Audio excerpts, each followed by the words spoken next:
देवों का शिव जी के पास जाकर उनका स्तवन करना। शिव जी के त्रिपुर वध के लिए उद्यत न होने पर ब्रह्मा और विष्णु का उन्हें समझाना। विष्णु के बतलाए हुए शिव मंत्र का देवों द्वारा तथा विष्णु द्वारा जप। शिव जी की प्रसन्नता और उनके लिए विश्वकर्मा द्वारा सर्वदेवमय रथ का निर्माण। व्यास जी ने पूछा, सनत कुमार जी, जब भाइयों तथा पूर्ववासियों सहित उस दैत्यराज की बुद्धि विशेष रूप से मोहाच्छन्न हो गई, तब उसके बाद कौन सी घटना घटी? विभो, वह सारा वृतांत वर्णन कीजिए। सनत कुमार जी ने कहा, महर्षि, जब तीनों पुरों की पूर्वोक्त दशा हो गई, दैत्यों ने शिवार्चन का परित्याग कर दिया, संपूर्ण स्त्री धर्म नष्ट हो गया और चारों ओर दुराचार फैल गया, तब भगवान विष्णु और ब्रह्मा के साथ सब देवता कैलाश पर्वत पर गए और सुंदर शब्दों में शिव की स्तुति करने लगे। महेश्वर देव, आप परमोत्कृष्ट आत्मबल से संपन्न हैं। आप ही सृष्टि के कर्ता ब्रह्मा, पालक विष्णु और संहारता रुद्र हैं।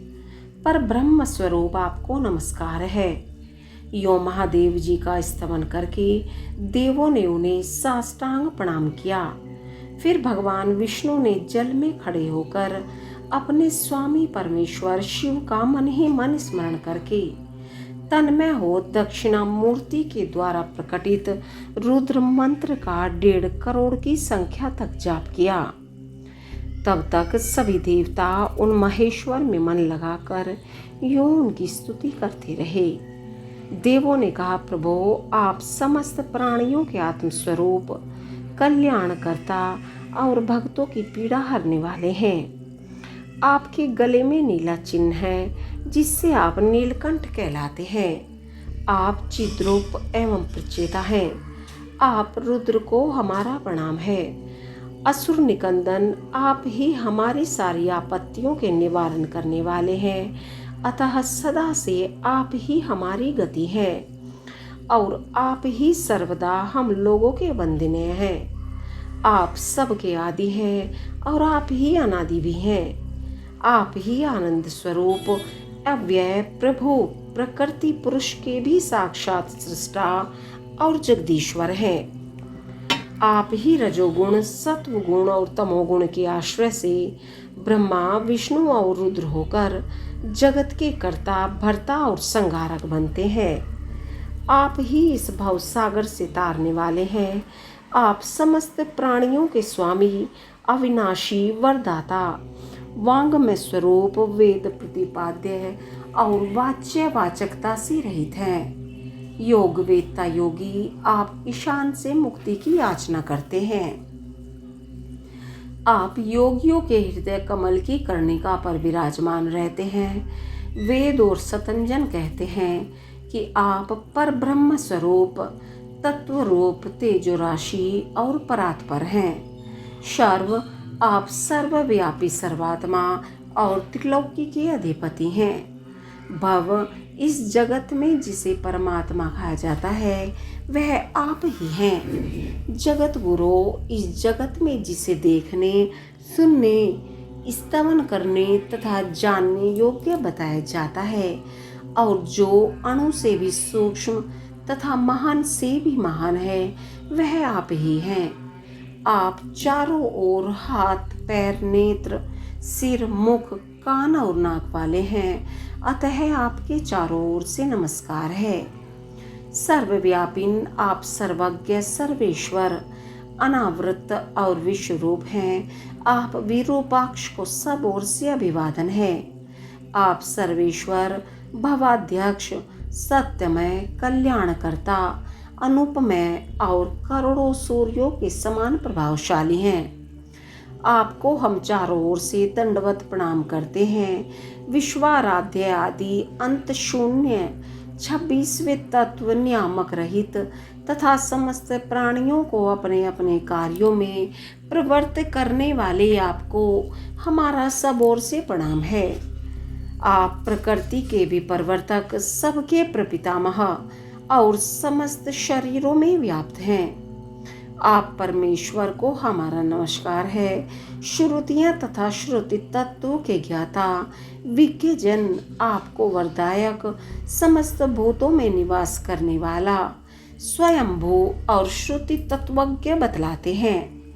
नाथ, आपने जगत में अनेकों ऐसे कार्य किए हैं जो हमारी समझ से परे हैं। इसलिए देवता, असुर, ब्राह्मण और अन्य स्थावर जंगम भी आपकी ही स्तुति करते हैं। शंभो, त्रिपुरवासी दैत्यों ने हमें प्राय नष्ट सा कर डाला है। अतः आप शीघ्र ही उन असुरों का विनाश करके हमारी रक्षा कीजिए, क्योंकि देव वल्लभ हम देवों के एकमात्र आप ही गति हैं। परमेश्वर, इस समय वे आपकी माया से मोहित हो गए हैं। अतः प्रभु, वे भगवान विष्णु द्वारा बताई हुई युक्ति के चक्र में फंसकर सारा धर्म कर्म छोड़ बैठे हैं। भक्त वत्सल, हमारे सौभाग्यवश उस समय उन दैत्यों ने संपूर्ण धर्मों का परित्याग कर दिया है और नास्तिक शास्त्र का आश्रय ले रखा है। शरणदाता, आप सदा से देवताओं का कार्य करते आए हैं, इसलिए आज भी हम लोग आपके शरणापन्न हुए हैं। अब आपकी जैसी इच्छा हो वैसा कीजिए। सनत कुमार जी कहते हैं, मुनीश्वर, इस प्रकार महेश्वर का स्तवन करके देवगण दीन भाव से अंजलि बांधकर सामने खड़े हो गए। उस समय उनके मस्तक झुके हुए थे। इस प्रकार जब सुरेंद्र आदि देवों ने महेश्वर की स्तुति की और विष्णु ने ईशान संबंधी मंत्र का जप किया, तब सर्वेश्वर भगवान शिव प्रसन्न हो गए और वृष पर सवार हो वहीं प्रकट हो गए। उस समय पार्वती पति शिव का मन प्रसन्न था। उन्होंने नंदीश्वर की पीठ से उतरकर विष्णु का आलिंगन किया। फिर वे नंदी पर हाथ टेक कर खड़े हो गए और संपूर्ण देवताओं की ओर कृपा भरी दृष्टि से देखकर गंभीर वाणी में श्री हरि से बोले। शिव जी ने कहा, देवश्रेष्ठ, उन अधर्मनिष्ठ दैत्यों के तीनों पुरों को मैं नष्ट कर डालूंगा, इसमें संशय नहीं है। परंतु वे महादैत्य मेरे भक्त थे और उनका मन सुदृढ़ रूप से मुझ में लगा रहता था। अतः यद्यपि इस समय उन्होंने व्याजवश उत्तम धर्म का परित्याग कर दिया है, तथापि क्या वे मेरे ही द्वारा मारने योग्य हैं? इसलिए क्या वे मेरे ही द्वारा मारने योग्य हैं? इसलिए जिन्होंने त्रिपुरवासी सारे दैत्यों को धर्म भ्रष्ट करके मेरी भक्ति से विमुख कर दिया है, वे विष्णु अथवा अन्य कोई ही उन्हें क्यों नहीं मारते? मुनीश्वर, शंभु के ये वचन सुनकर उन समस्त देवताओं का तथा श्री हरि का भी मन उदास हो गया। जब सृष्टिकर्ता ब्रह्मा ने देखा कि देवताओं और विष्णु के मुख पर उदासी छा गई है, तथा उन्होंने हाथ जोड़कर शंभु से कहना आरंभ किया। ब्रह्मा जी बोले, परमेश्वर, आप योग वेत्ताओं में श्रेष्ठ पर ब्रह्मा तथा सदा से देवों और ऋषियों की रक्षा में तत्पर हैं। अतः पाप आपका स्पर्श नहीं कर सकता। साथ ही आपके आदेश से ही तो उन्हें मुंह में डाला गया है। इसके प्रेरक तो आप ही हैं। इस समय अवश्य ही उन्होंने अपने धर्म का परित्याग कर दिया है और वे आपकी भक्ति से विमुख हो गए हैं। तथापि आपके सिवा दूसरा कोई उनका वध नहीं कर सकता। देवों और ऋषियों के प्राण रक्षक महादेव साधुओं की रक्षा के लिए आपके द्वारा उन मलेच्छों का वध उचित है। आप तो राजा हैं, अतः राजा को धर्मानुसार पापियों का वध करने से पाप नहीं लगता। इसलिए इस कांटे को उखाड़कर साधु ब्राह्मणों की रक्षा कीजिए। राजा यदि अपने राज्य तथा सर्वलोकाधिपत्य को स्थिर रखना चाहता हो तो उसे अपने राज्य में एवं अन्यत्र भी ऐसा ही व्यवहार करना चाहिए। इसलिए आप देवगणों की रक्षा के लिए उद्यत हो जाइए, विलंब मत कीजिए। देव देवेश, बड़े बड़े मुनीश्वर, यज्ञ, संपूर्ण वेद, शास्त्र में और विष्णु भी निश्चय ही आपकी प्रजा हैं। प्रभो, आप देवताओं के सार्वभौम सम्राट हैं। ये श्री हरि आदि देवगण तथा सारा जगत आपका ही कुटुंब है। अजन्मा देव श्री हरि आपके युवराज हैं और मैं ब्रह्मा आपका पुरोहित हूँ तथा आपकी आज्ञा का पालन करने वाले शाक्र राजकार्य संभालने वाले मंत्री हैं। सर्वेश अन्य देवता भी आपके शासन के नियंत्रण में रहकर सदा अपने अपने कार्य में तत्पर रहते हैं। यह बिल्कुल सत्य है। सनत कुमार जी कहते हैं, व्यास जी, ब्रह्मा की यह बात सुनकर सुरपालक परमेश्वर शिव का मन प्रसन्न हो गया। तब उन्होंने ब्रह्मा जी से कहा।